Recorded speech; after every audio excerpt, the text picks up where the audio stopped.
Assalamualaikum warahmatullahi wabarakatuh. Salam sejahtera buat kita semua. Semoga kita selalu dalam lindungan dan limpahan rahmatnya. Pada kesempatan kali ini saya akan sharing ya mengenai asal muasal kita sebagai manusia. Ya, sebenarnya pada dasarnya kita itu aslinya itu kita adalah makhluk langit ya. Jadi di dalam Al-Quran juga ya sudah banyak dijelaskan bahwa sebenarnya manusia itu aslinya itu adalah penghuni langit, bukan penghuni bumi. Nah, terus karena manusia itu diturunkan ke bumi itu sifatnya hanya sementara ya, jadi nggak untuk nggak selamanya atau kita di bumi itu enggak, kita hanya untuk sementara. Ibaratnya itu kalau orang Jawa bilang itu kita hidup di dunia itu hanya mampir ngombe ya, hanya main sebentar terus kita pulang lagi seperti itu. Nah, memang sebenarnya Tuhan itu dalam penciptaan manusia ya, itu diciptakan dari 4 anasir alam, yaitu dari 4 anasir alam ya, dari tanah, dari air, dari api, dan dari udara. Itu semuanya ada di dalam tubuh kita.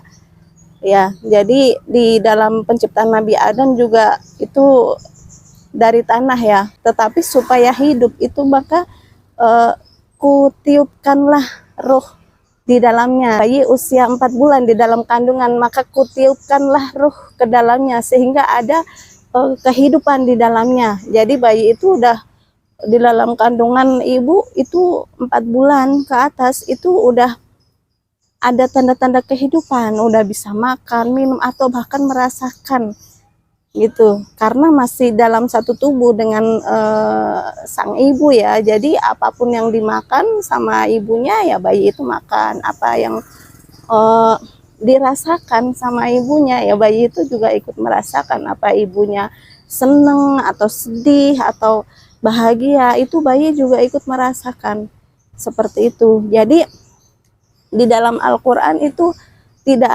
sebenarnya tidak ada satupun ya ayat yang menjelaskan tentang penciptaan ruh. Nah, jadi di sini kita bahas mengenai ruh ya, bahwa manusia itu di dalam agama apapun, nggak hanya Islam saja, di dalam agama Kristen, Nasrani, Katolik, Hindu, Buddha, yang agama-agama samawi yang itu turun dari langit, bukan yang bikinan atau rekayasa atau ciptaan buatan manusia, karangan manusia ya. Jadi kita di sini berbicara mengenai agama samawi yang turun dari langit, itu mengenal bahwa manusia itu memang terdiri dari 2 badan ya, secara garis besar dari 2 badan, yaitu badan kasar dan badan halus. Nah, di dalam Al-Quran pun dijelaskan, tetapi mungkin ya kalau kita mempelajari di dalam Al-Quran itu Allah memberikan bahwa urusan ruh itu adalah urusanku, sedangkan kamu mau ku beritahu, saya kasih ilmu, melainkan hanya sedikit gitu. Jadi di dalam Al-Quran dijelaskan mengenai ruh itu, tetapi memang hanya sedikit gitu, nggak banyak dibahas kalau mengenai ruh atau mengenai yang gaib ya, tapi dijelaskan. Tapi kalau kita melihat ya, sedikitnya bagi Allah itu banyak buat kita kalau kita mau memahami dan mempelajarinya. Contohnya kita diri kita sendiri ya, kita kan di wilayah kita itu ada gubernur atau bupati atau gubernur, ada yang di atasnya lagi. Contohlah gubernur, bagi seorang gubernur itu duit nggak masalah ya, dia gajinya tinggi, duit 100 juta itu kecil bagi mereka-mereka yang punya miliarder ya, punya banyak duit. 100 juta itu nggak ada apa-apanya, itu kecil bagi mereka yang punya banyak duit. Tetapi bagi kita, bagi saya sendiri ya, bagi kita 100 juta itu nilainya besar loh, dan itu bisa beli buat apa aja buat kita. Begitu juga sama mengenai keilmuan, ilmu mengenai roh itu Allah memberikan ke kita itu sedikit, tetapi sedikitnya Allah itu sangat luas sekali, sangat besar sekali buat kita kalau kita mau belajar memahaminya. Dan di Quran sudah dijelaskan secara lengkap ya, bahwa tidak ada yang menerangkan satupun bahwa roh itu diciptakan. Nah, yang diciptakan itu adalah badan kita. Makanya kalau roh itu orang yang sudah meninggal, itu kan jasadnya, terpisahnya antara ruh sama badan itu.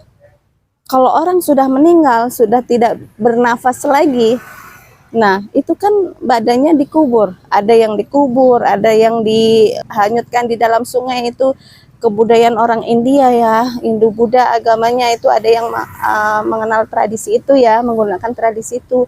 Ada yang dibakar juga, ada yang mukso, kembali ke angin gitu, raga, hilang raga, kembali menjadi angin dan cahaya, mukso ya zaman dulu. Nah, jadi raga jasad kita kalau kita sudah meninggal itu kita akan kembali ke unsurnya masing-masing. Tanah kembali ke tanah, air kembali ke air, api, udara itu akan kembali ke 4 unsur itu jasad kita. Nah, sedangkan di dalam badan kita dari selagi kita usia 4 bulan itu udah ditiupkan ruh di situ. Ya. Jadi roh itu dari langit. Makanya kalau orang meninggal juga kita kembali lagi ke asalnya, kita itu dari mana. Kita itu dari langit, penduduk langit, bukan penduduk bumi. Di bumi kita hanya sementara gitu. Nah, balik lagi ke tadi ya, asal muasal kita sebagai manusia itu dari langit. Nah, dari langit itu penjelasannya bagaimana roh itu, karena roh itu kan ditiupkan ya. Roh itu suci, kudus, suci. Nah, bahkan di dalam kolbu kita pun kalau kita udah mengenal roh kita, maka itu yang akan bisa berkomunikasi dengan Tuhan, dengan roh, karena roh itu suci, tidak ternoda. Nah, kita ini ya, kalau kita belajar dari asal muasalnya kita manusia ya, roh. Ya, dulu di Quran sudah dijelaskan bahwa roh itu berasal dari ahad. Ahad itu kan satu ya, dari yang satu itu, dari ahad. Nah, dari ahad ini terus ditiupkan, dihembuskan ke Ahmad. Ya, ke Ahmad. Jadi sebelum ada penciptaan dunia apapun itu sudah ada ruh.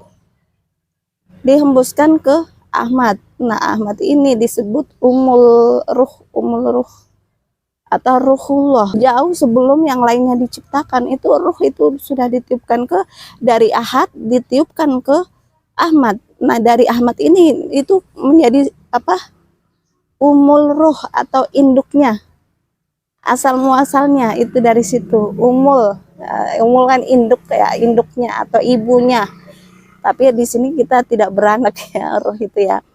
Nah, dari induknya ruh itu dari Ahmad.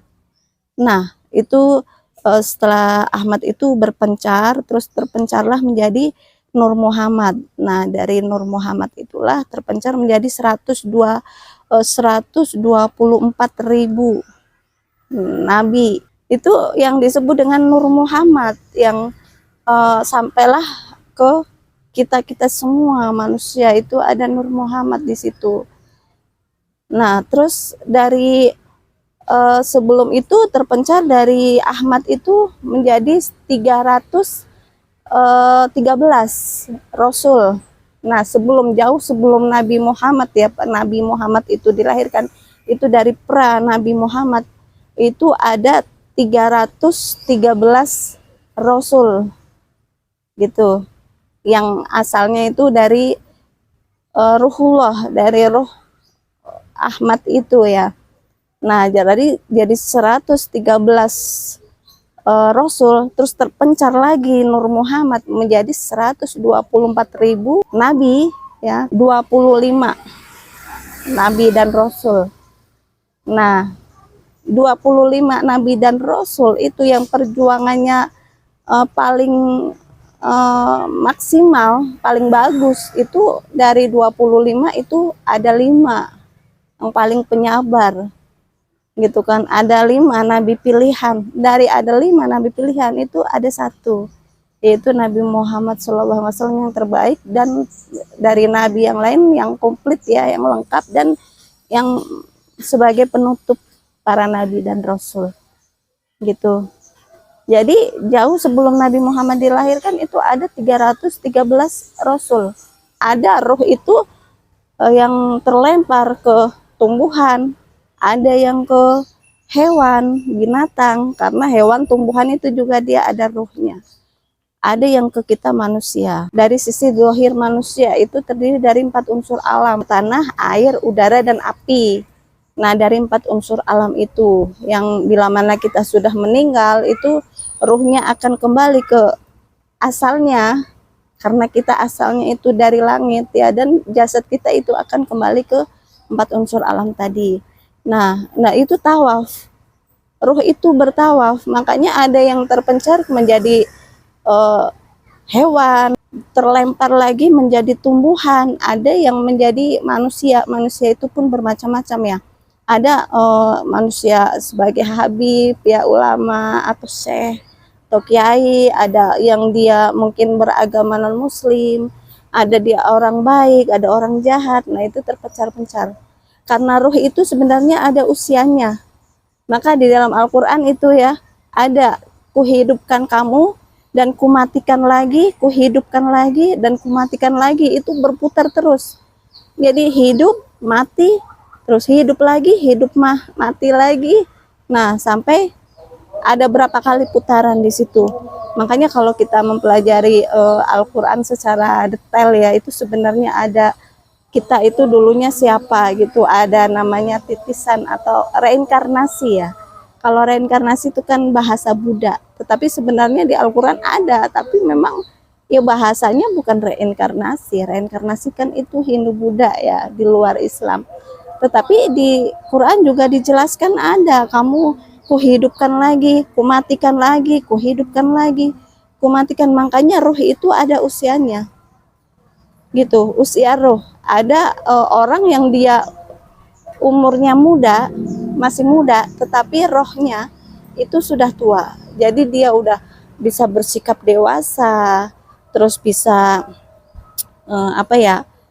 menghadapi kehidupan lebih bijaksana, terus ilmunya lebih banyak. Itu karena rohnya lebih tua dari usia secara fisik dia dilahirkan di bumi ya, melalui perantara orang tua kita. Nah itu ada yang dia mungkin usianya lebih tua tetapi rohnya lebih muda, kayak seperti Nabi Muhammad waktu masih kecil ya. Dulu kan ada seorang pendeta, dia berdialog ya menuju ke Mekah gitu, ke Mekah, ke Madinah. Dia pendeta, kalau pendeta zaman dulu kan tajam gitu penglihatannya ya gitu. Jadi kamu ada berkomunikasi, Muhammad itu sekarang masih kecil, kamu dan Muhammad itu usianya lebih tua mana? Seorang pendeta itu ditanya, lebih tua mana? Iya, kalau pendeta itu menjawab, kalau saya dan Muhammad sebagai putra dari Abdullah tentunya lebih tua, jauh lebih tua saya gitu, pendeta itu. Kalau Muhammad sebagai putra dari Abdullah, tetapi kalau Muhammad itu sebagai beliau sebagai Nur Muhammad tentunya jauh lebih tua Muhammad sebagai Nur Muhammad daripada saya, karena jauh sebelum ada penciptaan langit dan bumi itu Nur Muhammad diciptakan paling dulu gitu. Jadi ruh itu sebenarnya ada usianya ya. Kalau kita mempelajari ilmu tentang ruh, nanti kita akan bisa tahu kita itu dulunya siapa dan bagaimana, bisa naik ke leluhur-leluhur kita. Karena ruh itu suatu isi, kalau dia wadahnya sudah rusak, nah suatu isi itu pasti akan mencari wadah yang baru gitu. Kalau wadah itu rusak lagi, isi itu akan mencari wadah yang baru gitu. Kalau misal seseorang kayak Brawijaya, terus Soekarno, terus orang-orang raja-raja dahulu ya, itu suatu isi, kalau jasadnya itu udah rusak, udah meninggal, dikubur di tanah ya, jasad ini kembali ke anasir tanah. Nah isi itu akan mencari wadah yang baru gitu. Jadi ruh itu ada usianya. Setiap orang, kita nggak bisa melihat usia ruh itu dari usia dari semenjak dilahirkan, seperti tadi ya kata pendeta itu. Nah, kalau saya dengan Muhammad sebagai putra dari Abdullah, tentunya saya jauh lebih tua. Tetapi kalau saya dibandingkan dengan Muhammad itu sebagai Nur Muhammad, bukan putra Abdullah, maka tentunya Muhammad itu jauh lebih tua daripada saya. Bahkan Nur Muhammad dengan malaikat-malaikat lain pun itu masih lebih tua Muhammad sebenarnya. Jadi di dalam Al-Quran tuh sebenarnya banyak ya ilmu-ilmu tentang ruh kita, ruh yang ada di dalam diri kita atau di kehidupan kita. Ya, cuman memang tidak dijelaskan secara detail mengenai hal-hal yang gaib dan mengenai reinkarnasi atau mengenai ruh, ilmu tentang ruh. Tetapi Allah itu menyampaikan kepada kita melalui Al-Quran, itu sudah dijelaskan, meskipun sedikit bagi Allah, tetapi itu sangat banyak sekali buat kita. Mungkin sementara itu ya yang saya sampaikan, semoga bisa bermanfaat. Terus sampai ketemu di video-video next time yang selanjutnya. Mohon maaf jika ada kekurangan dan kesalahan. Wassalamualaikum warahmatullahi wabarakatuh.